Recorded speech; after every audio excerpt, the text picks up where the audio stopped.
আজ আমরা কাজ করতেছি টাটা বাস ফিউল পাম্প। তো কীভাবে এটা সেটিং করতে হয় আর টাইমিং কীভাবে সেটা আমি দেখাবো। অনেক সময় মাঝে সাথে আসলে যে মাইন্ডটা কাজ করে না যে এখানে কোনটা লাগাবো, এখানে অনেকগুলা আছে।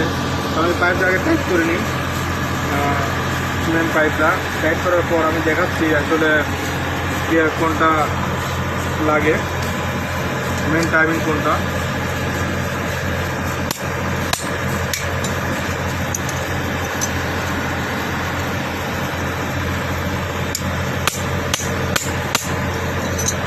দেখতে পাচ্ছেন অলরেডি পাইপ লাগানো হয়ে গেছে। তো আমি এখন দেখাবো ফিউল পাম্প কীভাবে টাইমিংয়ে নিয়ে আসতে হয়।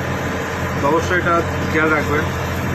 এই যে কি দেখতে পাচ্ছেন কি, আর এটাও এখানেও কি গিয়ারে কি আছে।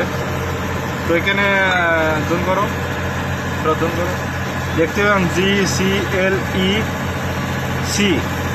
তো আমরা কীভাবে লাগাবো, এটা হয়তো লাগতে পারে ডিতেও হতে পারে, সিতেও হতে পারে, এলতেও হতে পারে। তো আমরা সবসময় ইয়াদ রাখবেন যে এখানে লাগানোর জন্য বেটার সি।